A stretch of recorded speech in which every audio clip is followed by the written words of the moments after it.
I like to sing it. I like to sing about a ding and a ding. How does that song go? I like to sing. Remember that? About ding-a-lings. And, you remember that cartoon, right? Yeah, the little bird.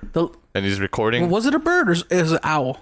Oh, it's an owl. It was a little owl. It was an old-time cartoon. It was a flying type Pokemon. And he was trying to sing, but his dad didn't want, or his mom and dad didn't want to. That church music, I think, right? Held them back, suppressed. Yeah, they want to do that. And then when they turned around, and I could sing about it. That shit was so tight. I was like, ooh. Might seem random, but if you guys like that little intro, go ahead and click that like button. Tell them why they should click that like button, bro. Because, why? Because it helps the algorithm. It helps us. It makes us look cool. I just found this out. I say like or dislike, whatever you want to do. But actually, we got our first real dislike, bro, on a video. Ooh, on the last video. Yeah. We got one dislike. So if you out there and you listening, go ahead and dislike this video. Yeah. But if you buried it under the bridge, if it's water, is it water over or water under the bridge? If it's in the past, yeah, just click that like button and drop a comment because it helps. Please, over everything, subscribe to our channel. Oh yeah. If you guys haven't, if you guys are watching, first of all, we dropped this is episode 69. 69, the dirty number. 69 episodes, guys. Give us a subscribe for that alone. Tap it. For episode 69. I don't think we have to be looking at the cameras too. Oh, I just got used to it at this point. Too. Plus the cameras, the way the cameras. Look at my eyes. I can't because then I look. My eyes. I look weird. Look into my eyes. I look weird looking sideways, bro. I got a weird complexion on my side profile. Huh? Anyways. Oh. Yeah. Today we got Cameron Calloway, and I'm gonna give you guys a little update, a little bio read through of who Cameron Calloway is. He's a singer songwriter, but got something actually a little bit more professional than just singer songwriter in here because he actually took the time to write this out, which I'm gonna read right now.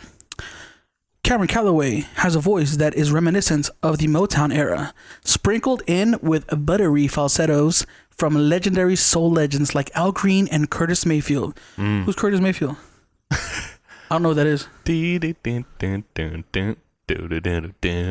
Like a good neighbor? No. State Farm is there. I don't even know that song. Combined with the message of love, peace, and fun. I read that wrong. Combine the message of love, peace, and fun, and damn, I butchered that, bro. And you get Cameron Calloway. Yeah, just check the details below. His bio will be I'm gonna try to read this though, because I like reading to you guys. It's story time. All right. With his lead single "Supernatural" of his debut album "My Neighborhood," the soul singer joins us at the dinner table to talk about his experiences and journey to opening and performing with some of the biggest names in the industry, such as the internet, Mayor Hawthorne, Chance the Rapper, Lorde, and many more. That's a pretty good. Oh. Yo, was that putting you to sleep, bro? Was that not an interesting bio? That's a pretty good bio. You saw the internet in there? How you were doing it. Oh. Made it so exciting. I got that Great podcast voice. I wanted to read it because a lot of people who are watching a lot of people who listen to this podcast are not necessarily watching the video. Doing it right. So, you know what I mean? Sometimes you gotta go. Thank you, bro. Yeah. I just took a nap. Before we actually we got carried away. Let's do that giveaway, bro. Whoa. Yeah, this is the ending, right? No, this is the intro. We're doing the giveaway on the intro? Yeah. Okay. Yeah. I thought we were gonna do it at the end of the podcast, but I guess we're doing it now. So let's do it. We gotta do it. We gotta do it now. So you might have to cut out some of this stuff because I'm gonna have to figure it out real quick. You don't even have to. Can you send me the link on Facebook? Yep. No. All right. We finally got it going. So here's what we're gonna do. Here's the video from last week. We're gonna go ahead and copy the URL, drag it over to the YouTube random comment picker. How many unique comments we got? Big old 14. There we go. 14. You got a 1 in 14 chance of winning. Is that Jesus? Oh, Jesus Lizarraga. Congratulations. What comment did he leave? He left, I just want to win. Love the morning dinner. I want it signed by both of y'all if I win. Damn, that's love. If you for real want it signed, man, let us know. I don't want to ruin the shirt. There we go. You guys are watching Cameron Calloway. Coming up next, don't forget, if you guys want to win a morning dinner t-shirt this next week, winners announced next week. Drop a comment down below and let us know what you liked about this episode. And if there's somebody that you want to see on the show and you want to let us know who you think should be on the show, drop a comment down below and let us know. Win a shirt. And if you guys want to see the shirt, give me 10 seconds. Oh, he's getting the shirt. Right here, y'all. Here we go. This is the shirt. Boom, boom, boom. It's not going to be this wrinkly. Actually, white? It's going to be this wrinkly. Yeah. Here we go. If you guys want a chance to win this lovely morning dinner t-shirt, drop a comment down below and let us know. Without further ado, the episode 69 with Cameron Calloway. Every time I come in the kitchen, you in the kitchen, in the goddamn refrigerator. I sure am hungry. I'm still jealous of that shirt, bro. Dude, That's gotta be amazing. the sickest shirt. Dude. Your whole style right now, you're aesthetic. You're aesthetic. Yeah. Sonia, bro. You want to just jump into it? Chill out, Mike Tyson, huh? Or you want to just jump into it? Oh, shit. Ooh. Yeah. All right. What's up, Cameron? What's up, y'all? What are you up, doing, man? I'm here with y'all. Yeah. How's your day so far? It's going cool. Going good. Real chill. Yo. Good. What's your favorite part about your day today so far? My favorite part about today is that I woke up this morning. Hey, stay Straight up. blessed. Wow. Straight up, man. Stay blessed, deep. man. Straight up. That's dope. I like your beanie, man. Thank you, sir. Did you dye your hair recently? I did. Was it black before? Yeah, it was. I don't know why I'm noticing. I think it's because of like your shirt and your beanie, and then I'm like, oh, your hair is a different color. And the last time I saw you was at the studio, and we used to have our studio downtown. Vegas live session. That was the last time we saw you, right? Yeah. That was like what, 3 years ago? I think I've seen you before then. I forgot where. Anywho, now that we're all together, real quick for people who are tuning in, can you let people know who you are and what you do out here in Vegas? Yes. Cameron Calloway. I am a full-time musician. I'm a singer-songwriter. Nice, and you've had the opportunity to work on the same stage as a bunch of different artists, right? Mm-hmm. Well, what are some artists that you've had the pleasure of working either with or sharing the stage with? I've had a chance to open for acts like Alan Stone, Drew Hill, Emily King. I had a chance to actually open and sing with Maya, and that was dreamlike. Now, when you say Maya, you mean Maya from that song with MIA? MYA? MYA. Oh, I thought you said MIA, like the one who's the sunlight, the Paper Plane. No, Paper Plane. No, I think she's just MIA. MIA. Maya was she has a few hit songs for sure, but one of the popular ones is the one with Christina Aguilera and Lil Kim and Can you give Pink. us a sample? It's the get you, yeah. Oh yeah. We definitely heard that one. That's one of the things, man. Like sometimes I'm really good at like associating names with like the music, but when I hear the song, I'm like, yeah, I know. Who you're talking instantly. About. It's instant. You know what I mean? Yeah. Especially with those vocals you got going on right now, man. Yeah, he did that on purpose. He's like, yeah, they're singing for me. You had mentioned that you haven't had voice lessons, right? Correct. So all you do right now, all the singing you've done has all been completely self-taught?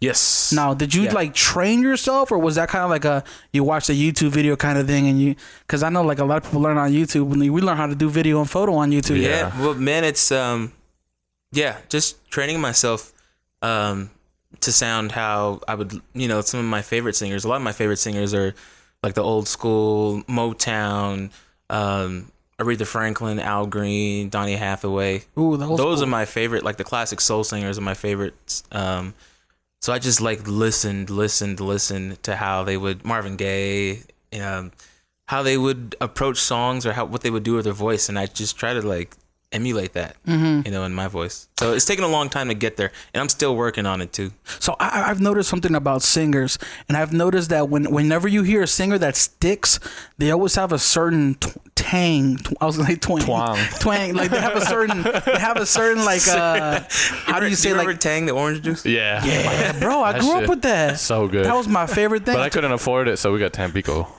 I got that too. Tampico was the bomb. Tampico. Yeah. One of those had like 6,000 milligrams of sugar. Both of them. Hey, real quick, let me turn off the AC. Oh, it's still on? Yeah. I don't think you can probably hear it in the background. All right, but I was gonna say, so usually when I hear like a singer that sticks in my mind, they've got something going on in their voice where it's like for example, Michael Jackson. Yeah. Like they do like the signature style things. of yeah. Oh, let me grab the remote. Did you take the remote with you, Chuck? No. Oh, I'm trying to be all sneaky. why is it in your hand? Oh, yeah. He said nope. I was trying to switch the camera angle to him. Yeah, I got him. It's yeah, on him now. so real quick. So when you said you study the way that singers sing, like, do you try to copy or emulate, or how do you find your own sound? I guess like your own twang. Well, I would, for example, like I would listen to a lot of Donny Hathaway, and I don't know what that is. oh man, I'm ignorant, one of the best. Doesn't get talked about a lot because everybody always talks about like Stevie Wonder and some other soul singers, but like Donny Hathaway is someone that doesn't get talked about a lot, but he's like one of the greatest vocalists that I've heard. I would just kind of listen to his stuff a lot and then try to emulate that really, but without sounding too much, like him. But I would definitely try to sing a song of his, and how I would approach it, how I would pronounce certain, vowel sounds. Is Donny Hathaway kind of like a Teddy Pendergrass kind of person? They're like just super talented behind the scenes, kind of. Was he writing Stevie Wonder's music? Maybe a little. I would say Teddy Pendergrass is kind of like very. I don't know if you like Trey Songz. I would say he was like the Trey Songz back in the day. Oh, really? In my opinion, I didn't grow up with that music, so I'm just hearing about him now. Who, Trey Songz? No, yeah, bro. I just heard about Trey Songz. Now I'm talking about Teddy Pendergrass. I heard he was like kind of like the behind the scenes kind of guy, but maybe he was popping. Man, There's a lot of those cats. TP's I can't. We would have to spend the whole day talking about it. Yeah. I just want to say, like, how do you like rate a vocalist? You know what I mean? Like, what caught your attention? Like, was it the lyrics? Was it how he just sang? Or is it like a whole bunch of different things?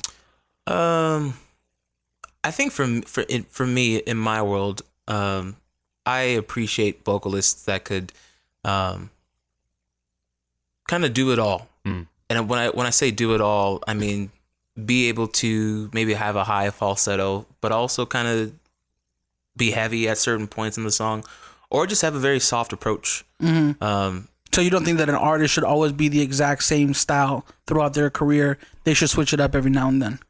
Is that what you're saying? Not necessarily. Okay. But I think it's natural to maybe want to sound different Supernatural. from your. It's supernatural to sound different from your last project and stuff. I think that's just like, Yeah, growing as a person, technically. Yeah. But you mean like just be able to not just high notes only, right? like hit all different I'm trying to think of aspects. somebody. Marvin Gaye. Oh yeah, is a perfect example. R.I.P.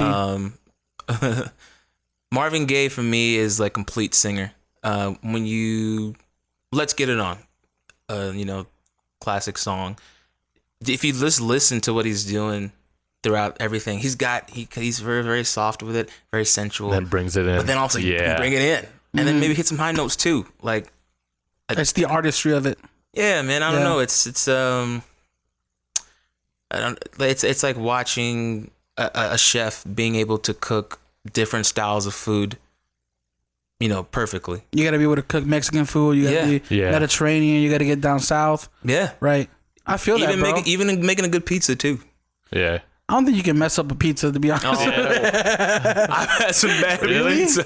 Damn. I'm a pretty ignorant. I got a 5-year-old palate, so it don't matter. It's like you can put anything in pizza. we over here, we're like, what's it, Little Caesars, bro? Little Caesars, you get the $5 hot and ready, bro. I enjoy Little Caesars. It's literally, I think, the cheapest pizza you could ever get. And we still enjoy it. Man, I get those Walmart ones, the frozen ones. I just put in a little conventional. I think it's because we kind of grew up a little ghetto too. So like when we have the good stuff, we're also like, oh, what is this? I'm not used to this. And I'm like, I paid $20 for this, little 8-inch pizza. Like, you know what I mean? It's acquired. Man, I actually like the Lunchables pizza. Ooh. That's where I draw the line. I'm like, ugh. I can never get. Are you supposed to heat those up? You can. See, I keep them cold and I hate them, and I'm like, it's up to the individual. But I'll eat them. Because the 5-year-old palate's like, it's food, yo. If we're gonna talk Lunchables, we gotta. I keep it classic. I keep the Cheese cracker, and ham. the cheese and the ham, bro. Or there's turkey That's as it. well. But I also got turkey. But but those have gotten kind of expensive if you think about it, huh? Because I remember when I was growing up, they used to be like 50 cents, like a pop. Now they're like $2.50. Are they really? Yeah, but we should have invested in Lunchables. Lunchable stocks. I want to talk about something, kind of getting off that train of thought. I want to talk about not TV shows. What are they called? Those performance shows like The Voice. You got America's Got Talent. What are your thoughts on shows like that, and the talent that goes on there, and what it takes to make it versus how you think it should be? Like, do you think it should be different? Are you happy with the way that show is going? Like, what are your thoughts on those shows? I've actually tried out. Oh, you have? For the Voice a few times actually. My personal take on it is if you want a road to like fast success, then maybe you should try the show out. But in my take is I'm trying to build something that has longevity, right? And from what I've seen on the show, talented, extremely talented singers. But after the show is done, I don't really hear about a lot of them. I can't tell you who's won The Voice the past 2 years. Me either. Yeah. I haven't seen them on a Coachella bill or, Bonnaroo or Life is Beautiful. I haven't seen some of those folks on there. So yeah, those TV shows are interesting. It's interesting. It's television. I used to be addicted to those shows, man. Me too. I used to watch it because there's something about the human psyche where you watch those shows and you go, "Oh, competition. Oh, who's better?" Yeah. And you kind of like, you like seeing who's gonna win, who's gonna do something new this week. You know what I mean? And it's the whole. I think people are naturally driven by competition. But I think it's in our genetics, to just be able to beat somebody out no matter what. And it can be friendly. You know what I mean? Friendly competition is always great. But I think it's knowing that, hey, yeah, you do get jealous, you do get competitive sometimes. Yeah. Just be real with yourself. Especially when there's a prize. Especially when there's a prize happening. Oh yeah. But my experience with The Voice was interesting because I realized that it wasn't about the voice. It is, but it's not. It's more so about the story, and it's more so about television. Yeah. It's gotta make good television. It's gotta be. We always skit, bro. All the time. How did you know I was about to whip that out? Have you seen that skit? Which one? The Key and Peele skit where the guy does like a dance on stage and he's terrible, bro. He's like a terrible dancer. And they're about to kick him off. But then they're kicking him out. Like, no, sorry, next, sorry. Did I tell you that I'm self-taught? I'm like, yeah, but it's all right. Next, he goes, did you know I raised my daughter by myself? Next, I'm homeless. I raised mom. I raised her mom by myself. I didn't know help. And my daughter has a daughter, and she blind. Give him a ticket. Give him a ticket. You're going to Vegas. That shit's hilarious. Dude, I can't. Yeah, man. Every time I watch it, those stories are real. There have been situations where the stories are fake, but when it's TV, it's got to sell, and when I did it, I was like, this is gonna be cool, and then I got that experience, and I was like, this is not what I want to do. So it was definitely an eye-opening experience. Well, we had talked to Cameron Detman about his experience on The Voice too, and he talked about it, how he's auditioned multiple times, and then it's like you wait in line for hours, and then even after waiting for hours, and then you perform, and even if you do your best job, and you are the greatest singer there, sometimes you don't get picked. And it's then just like acting, and then they keep your name on file where they, if they do need people, they call you back and you get another try. You know what I mean? It's whatever fits their itinerary, right? Yeah, because it's a show at the end of the day, right? There's been, one of the examples that I've seen where it didn't work out, but she has I think an amazing career right now, is Tori Kelly. She was on. She tried out for American Idol and she got cut. Low key though, she was popping before American Idol. Like she was. Who is she? Tori Kelly. You never heard of Tori Kelly? No. She's a singer, songwriter, producer. Sound like two first names, bro. She is the dopest, like one of the dopest singers, and like she does have a unique twang to her voice. She has that kind of like high pitch, and that's why she got kicked off, because Simon Cowell was like, you sound nasally and you'll never make it. Like that's literally what he said. Damn. And she's like doing songs on like major movies in Hollywood, you know, and she's killing it. She's touring, bro. She's going all over the world, like she's killing it. But the first time I heard about her was she was making a YouTube cover.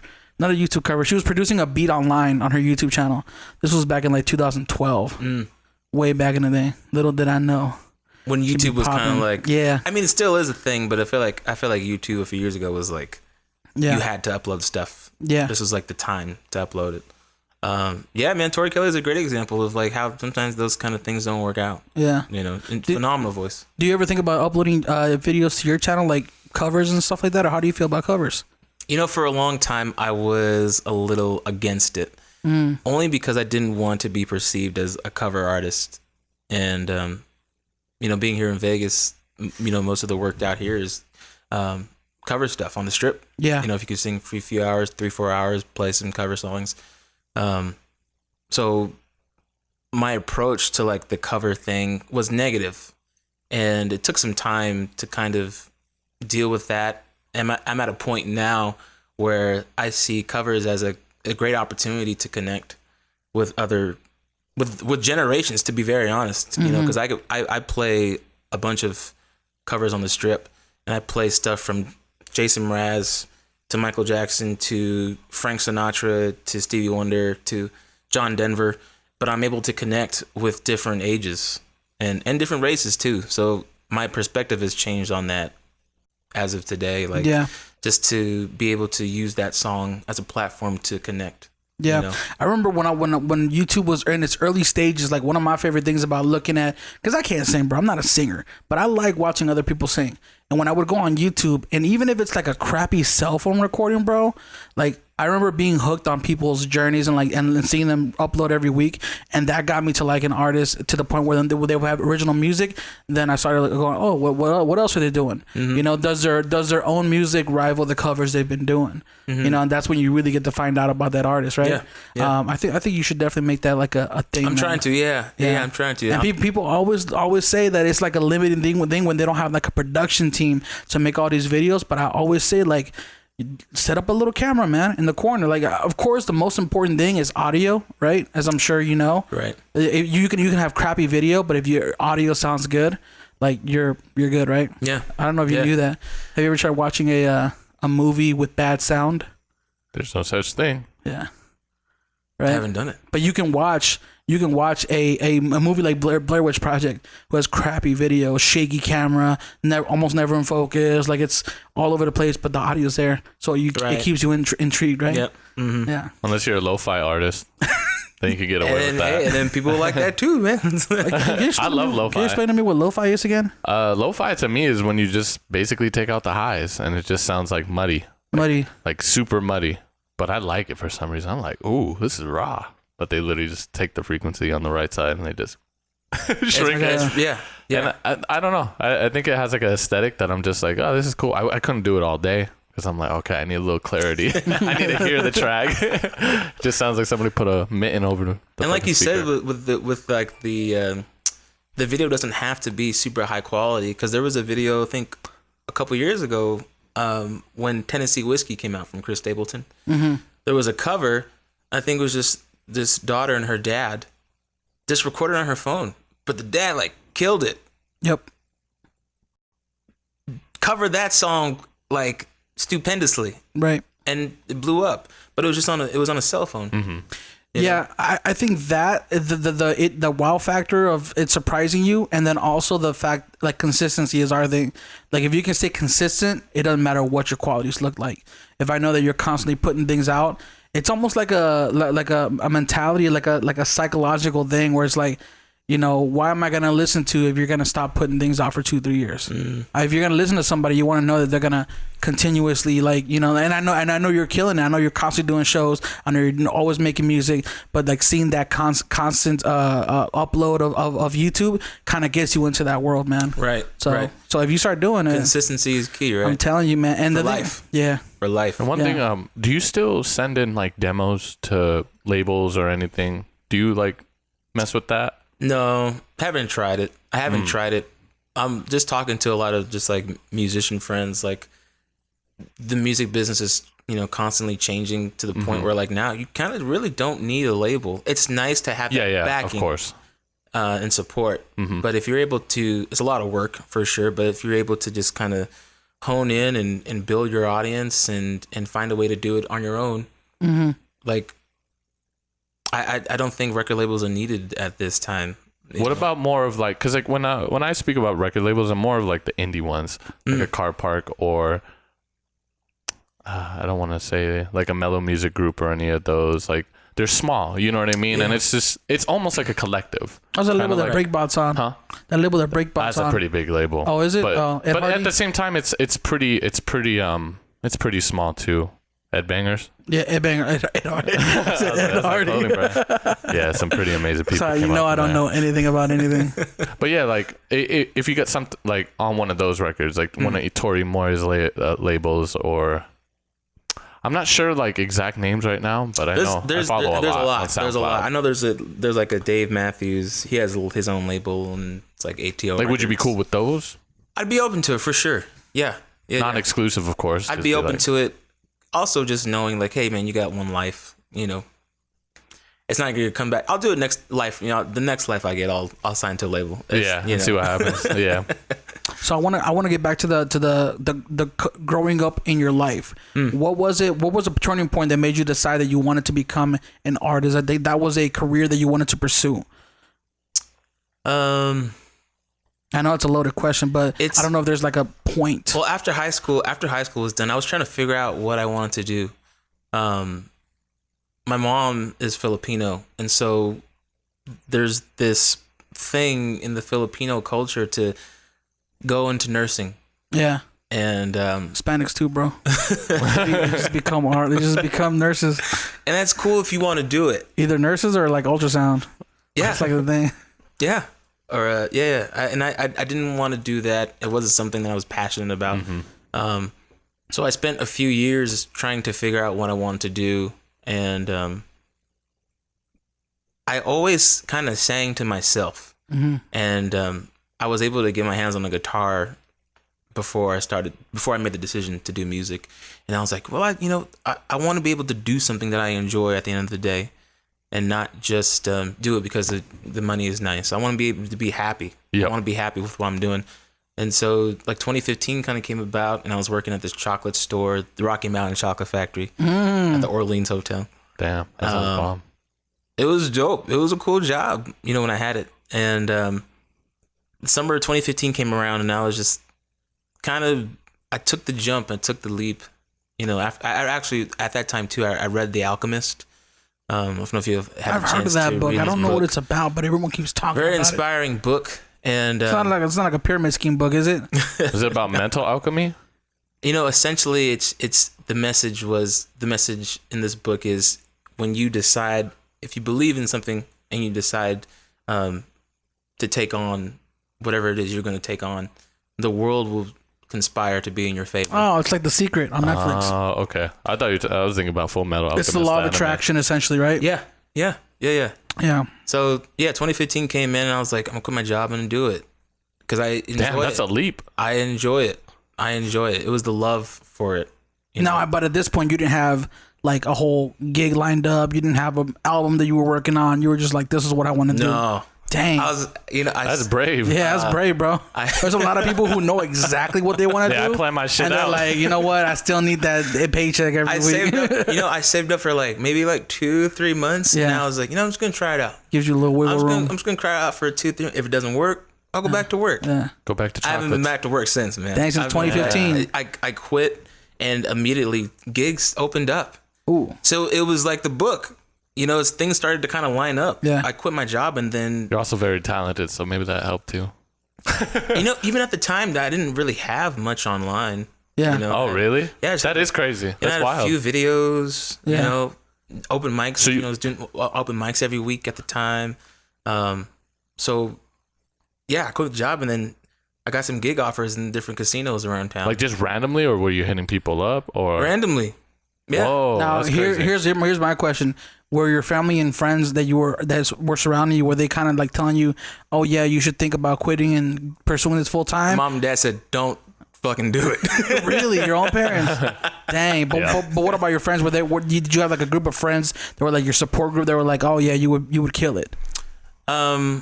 Very few. I had very few friends at the time that supported that idea, because it is, when you think about it, it's like, dude, you're not gonna get. You have to find your money now. Yeah. You don't get a constant check every week, and so and the money can be sweet if you find it. Yeah, It's like a leprechaun. You find that pot of gold at the end of the rainbow. My girlfriend Sonia was very supportive and was like, "Yeah, you can do it." Sonia Barcelona. We just had her on. Shout out Sonia Barcelona. Shout out Shout Sonia. out. But yeah, I had a few friends that were supportive and like, dude, yeah, just try it out, just do it, and then if it doesn't work out, you can always go back. But you know, you don't want to. And in my mind, I didn't want to be 6 years old or 70 and look back and it's like, I should have just tried. No regrets, man. Yeah. That's what it's about. You know? Well, was there ever a point though when after you quit after 2015, from then until now, that you were like, oh shit, maybe I should kind of think about going back to work, or have you just been crushing it ever since? Man, the gigs have been coming at a good rate. I mean, there's been very few times where I'm like, man, I might maybe I should go back to working. But I think that's every artist though. Every artist feels that no matter what amount of success they have, there's always more. Right? Yeah. But I think that's a good thing, because that's also something that keeps us going, and it keeps us wanting more rather than just settling with what we're getting. I ain't going back to that life. Yeah, man. Because you're still in that life, Chuck. Oh yeah, I worked at. We still got jobs, bro. I love my regular But job. you're working towards your dream. So what we're doing right now, You know what we're doing market research right now. We're trying to find out what percentage of our friends are like making We're it out investing there. our time into investment. We got it together. But yeah, dude. I worked at Whole Foods for like a couple months, and carts and bag stuff, put stuff back on the shelves. Would you ever try those wheatgrass shots? Yeah, I have. Pretty good, right? Good. Pretty good, right? I love And, those shots, man. I went one time. It's pretty good, bro. I was surprised because from the way they look, I was like, oh, this is gonna be nasty. Because I hate like green shakes, green stuff, and then you try it. I'm like, oh, it's pretty not too sweet. bad. I just take it like an alcohol shot. I'm just like, oh. Yeah, you Just can down maybe with have it. some orange juice after or something. It's not too bad. It's not that bad, bro. It's not bad. It's pretty good. It is. Yeah. It is. But we getting off Keem was like, track. can you put some sugar in my? Dude, I'm surprised. I'm actually convinced that he did, because it was sweet. Really? Yeah, it had a little sweet Bro, you tang sure to you it. weren't like drinking like a smoothie before? Anyways, Okay, sorry. seeing your vibrant style right now, you had told us that you were inspired by Nickelodeon growing up in the 90s. Yeah. Do you think that style kind of carries over to what your vibe is right now in 2019? I think so, man. Yeah. There's Nickelodeon, just a lot of 90s stuff in general. I kind of miss it. I miss the times where we were able to just call each other and hang and wonder what the other person was up to, versus being, now you can just check what they're up to, or where they're traveling, whatever. So that along with some of the cartoons that were happening at the time, Nickelodeon and I don't know if you guys checked like Doug, Rugrats. Oh yeah, classics. we grew up with it. Yeah. So you're from the grew up in the mid 90s to early 2000s generation, right? Yeah. I would say that and I saw this Facebook post a while back talking about how we're like the weird generation. We're the generation that wasn't, because the generation before us grew up without technology. They didn't have it growing up, So by the time they got it, they were already adults.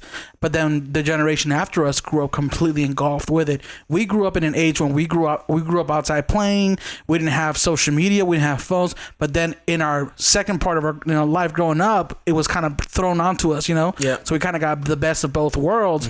But it's just such a weird mentality to be in, And I think that's kind of also something that kind of like, I don't want to take it there, but it goes back to like the mental depression too, because we're such a confused generation too, that that kind of contributes to it. I agree, man. It's the social media thing. I'm very guilty of this. The social media thing at times has made me feel inadequate.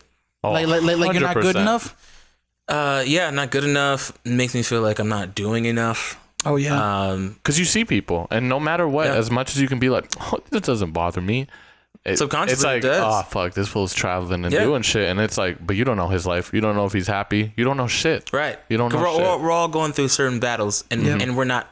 Nobody's showing that online. Yep. Everybody's showing like, oh, I'm over here in Paris. Well, or think whatever about it the is. fact that somebody's social media profile, like if they're an artist, if they're a musician, if there's someone who's using it to their advantage, they're doing it as a resume. You know, like look at what I've done. Sure. Look at this show I've headlined. Look at this audience that I've brought. You know, like kind of that. So nobody posts like, oh, look at my show, and they show 2 people in the audience. Nobody's showing that. I thought about doing that. You know, I thought about doing that. I think you should. I think if you should. did that, that's real. If you did Yeah. that, I'd follow you because I love when people are raw. Just and keep it they're real, man. Straight up, because then I'm like, oh, you're human. And then I put like an Instagram story talking about like, yo, I'm pretty pissed off. Why y'all come to my show? You know what I mean? Like, bro, that would have get me to go to your next show. I'd be like, yo, that's hilarious. Somebody posted this on Facebook a few days ago, but they talked about how a lot of the musicians on social media are fronting.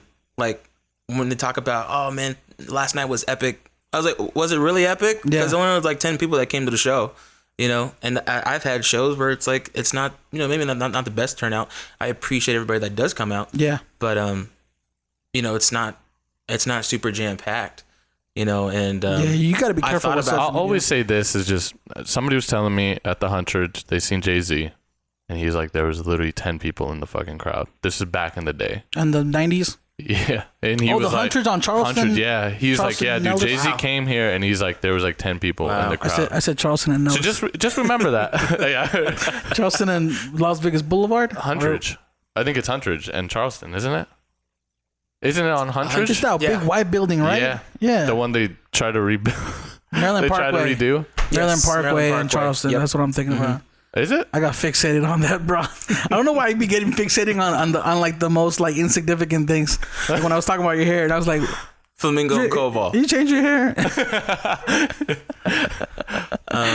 But yeah, dude, But yeah. it's like yeah, that's something that's an interesting thing, and I'd be careful with social media, man, because it's never what it is. Yes. You know, unless you know, because I've seen people with like 20,000-30,000 followers, bro, but their engagement isn't there.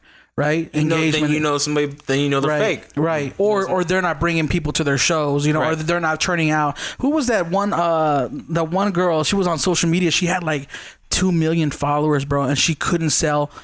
Was it 26 shirts? Oh yeah, or something she couldn't like sell that? like 36 shirts. And Yeah, then the company, yeah. she had to like basically tell the company that was making them like, hey, don't do it because nobody purchased anything. But that's crazy. But at the same time, I know a dude who's like following way more people that even follow him, and he's making a business out of what he's doing, and he's bringing income and he's feeding his family. You know what I mean? Yeah. So it's like social media is never what it looks like. No, you know what I mean? and I've learned to maneuver, and I've learned to not. I'm still working at it, but I've learned to just approach it. Yep. Like a video game. Yep. I mean, Really? think about this is like a different kind of correlation, but think about how billionaires, right? Bill Gates, you got the what's his name, Jeff Bezos. You never see him driving Lamborghinis and wearing flashy stuff. Like you see him in like a polo t-shirt and some slacks or like some khakis, like because that's what it is. Yeah. You know, they're not trying to impress anybody, Right. even And though they're both worth $100 billion. yeah. And they're staying busy too. They're you don't have to. I think you don't have to flaunt every time, or you don't have to. Just one of the best lines ever in music. Real G's move like silence, or is it real G's move? Was that Tupac? Move in silence. Real G's move in silence like lasagna. Oh shit. Lil Wayne. You're a big quote man, huh? Man, I try to be. I was peeping your Instagram. I was like, this guy got a lot of quotes. Well, that's one of the best. That's one of the best lines because I feel like you don't have to show everybody what you're doing all the time. Yeah. You know, Bill Gates and everybody, they're not on these platforms. They can flaunt. Yeah, If they yes, wanted they can. to, Yes, they could can. flaunt. Yeah. Yeah. Like Dan Bilzerian.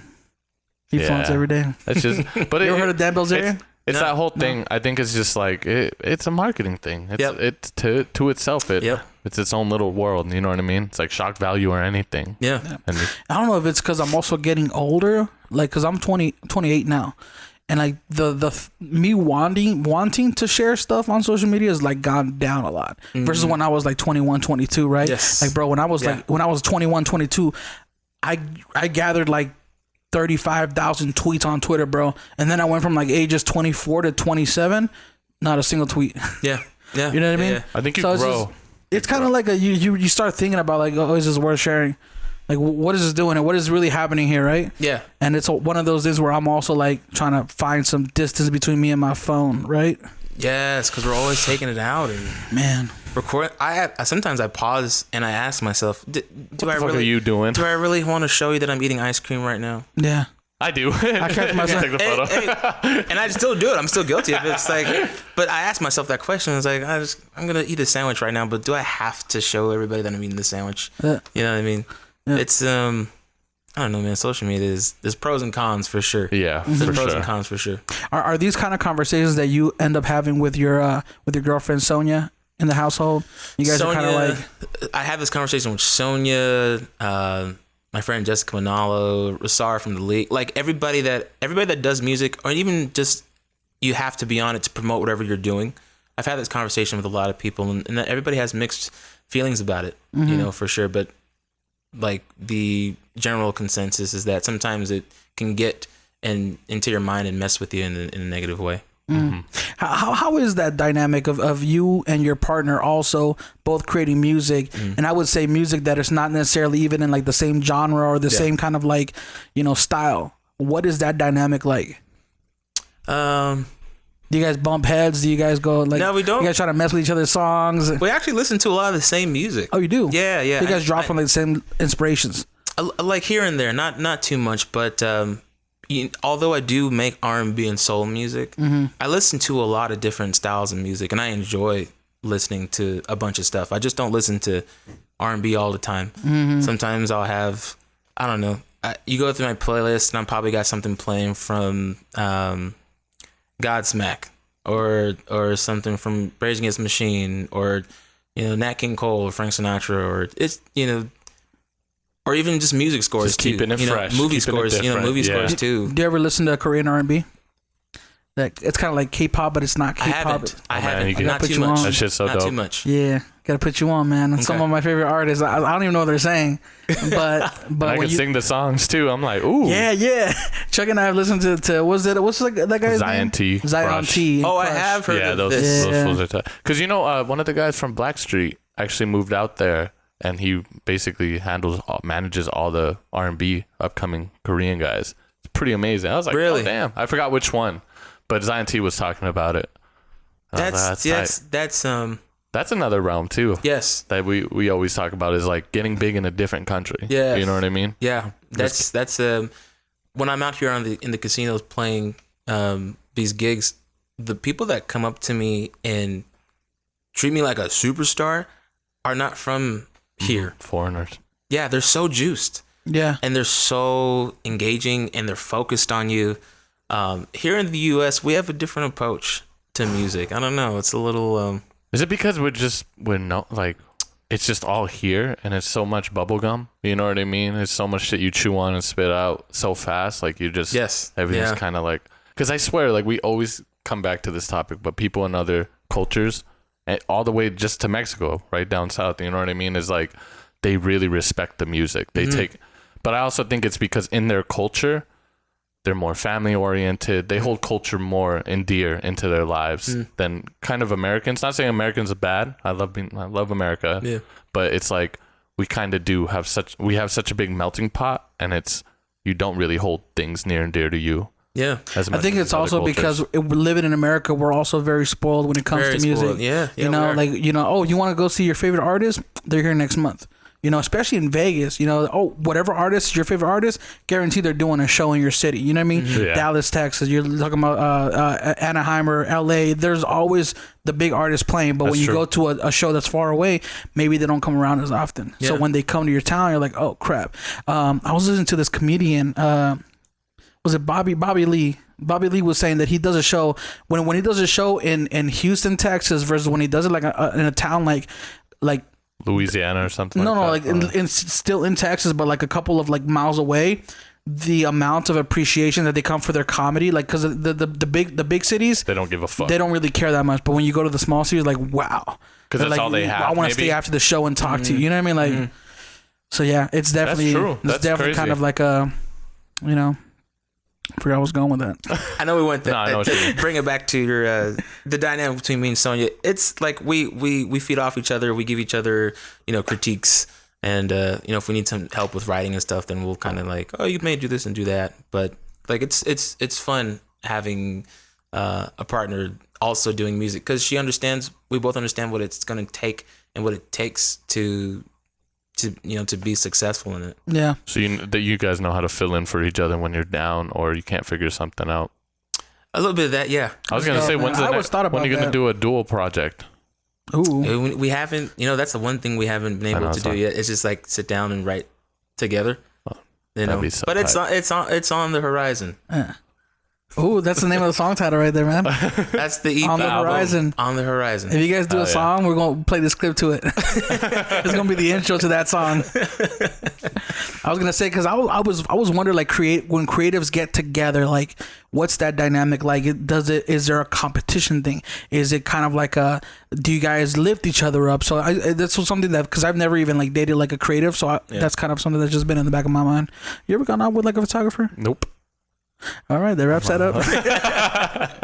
I'm a pretty lonely man. Yeah, because I think it's the one thing like I've always had issues with back in the day when it came to collabing with people, is just letting them have their creative side and letting me have my creative side, and then trying to like not bump heads. Chuck's the closest relationship I had with another creative. It's true. I think it just comes down to being able to communicate, understand, like being able to put your ego in check first. Come on the microphone real quick. Being able to put your ego in check first, but then being able just to like communicate, and flow off that energy together. Because I've been in situations where there's been moments where it doesn't feel too collaborative. Do you have to call it off, or do you just pull through and like push through and just? I've like pulled through. Oh, okay. But you're like, I don't like this shit. It's just it's tough, especially when you're going to something and it's like, we should work on this together, and then kind of just like turns into something else. But y'all ever gone to a fist fight? Nah, man. Damn. But on the flip side, there have been some great collaborations. I've done some stuff with Rasar from The Leak and Echo and a bunch of dope MCs in town, and yeah. Are you talking about the Leak? Yeah. Yeah. I always call that the lick. No, I mean, I don't know. Yeah, I was like, oh, wait, LIQUE? Yeah. Yeah. I was like, oh, the lick? I love They're him. Dope, man. What's the lead guy's name? Rasar? Rasar, yeah. That dude's dope, man. Yeah, we got to get him on, bro. Yeah, most definitely. He's a dope lyricist. Yeah. And he's young, too, isn't he? I don't know how old he is. Why would you bring that? I think he's... I thought it was like... like 14? I wouldn't be surprised if he was like 15. Spiritually 25,000 years old. There we go. You You guys heard it here first.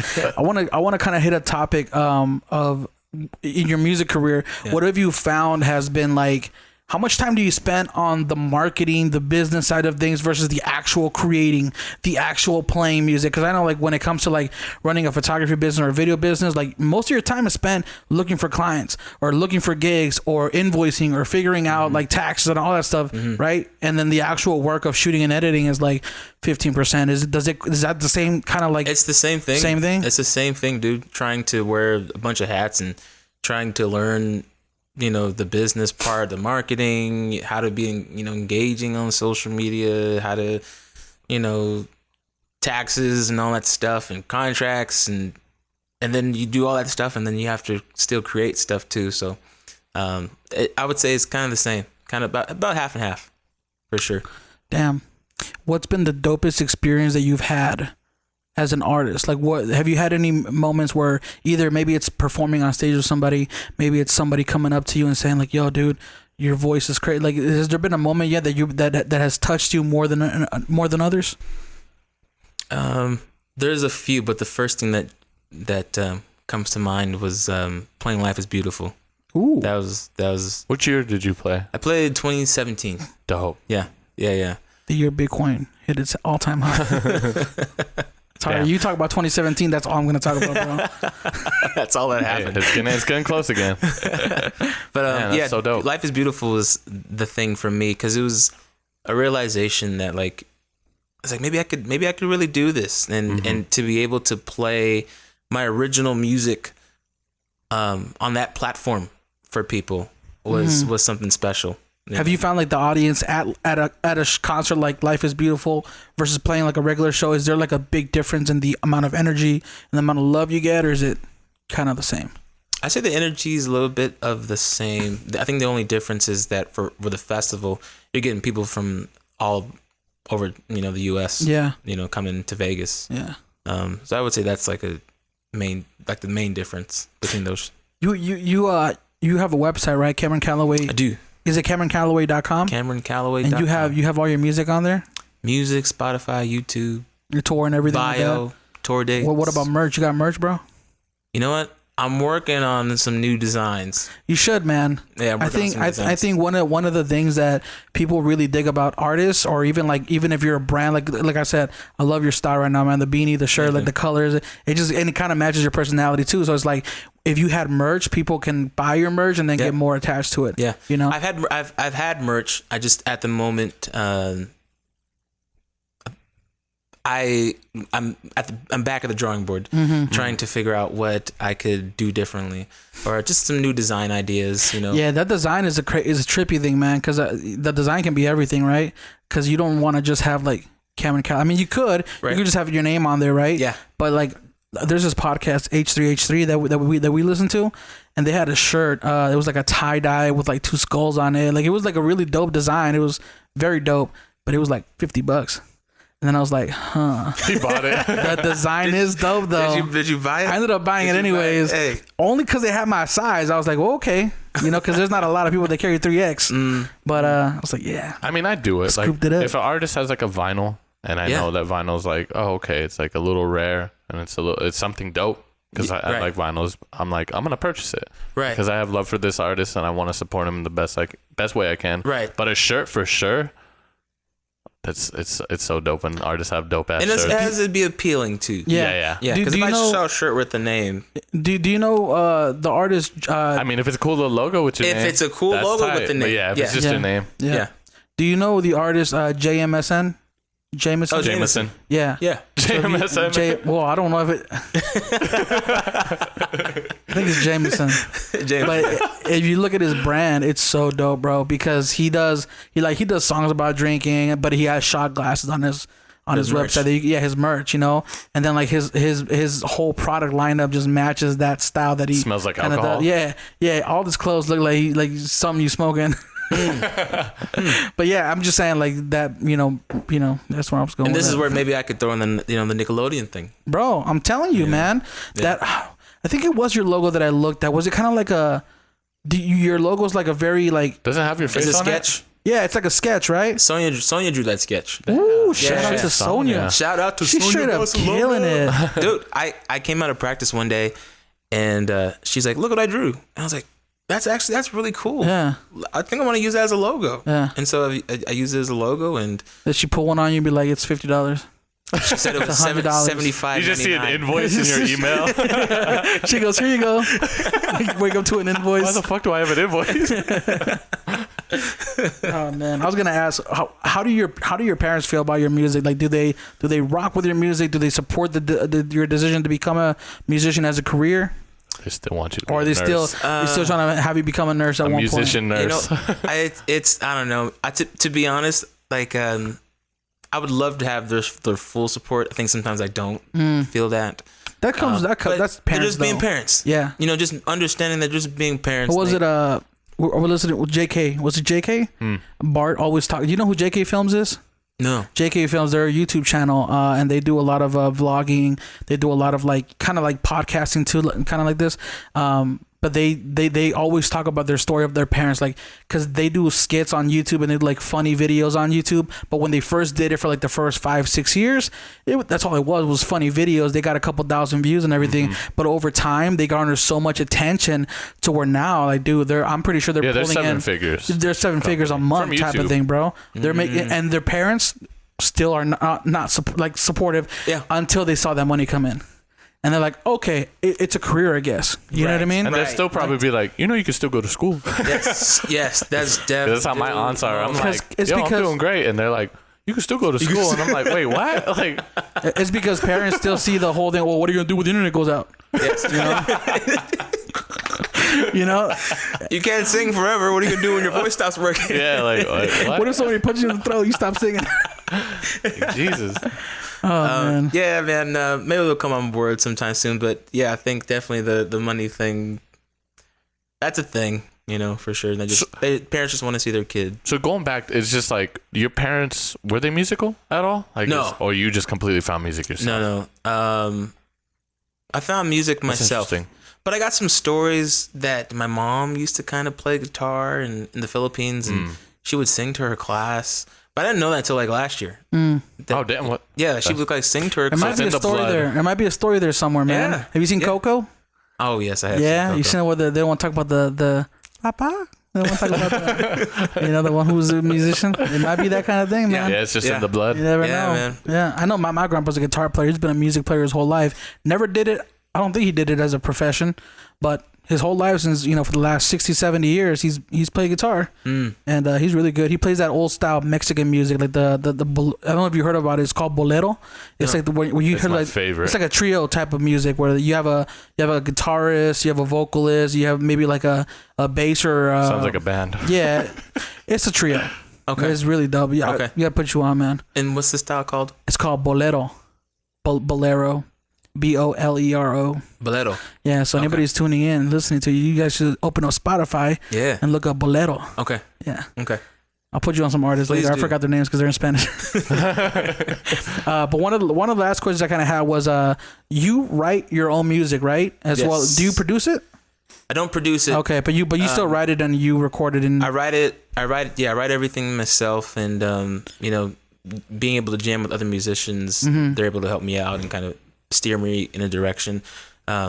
If I just give them like, I'm kind of hearing it like this. Yeah. But eventually I would like to be able to just kind of be my own producer. Yeah. Because after a while you have ideas, but sometimes you won't get what it is out of your mind to somebody else. Yep. Like you're the only one who could make that thing come through, true. Yeah. You know? Do you have a favorite song that you've written?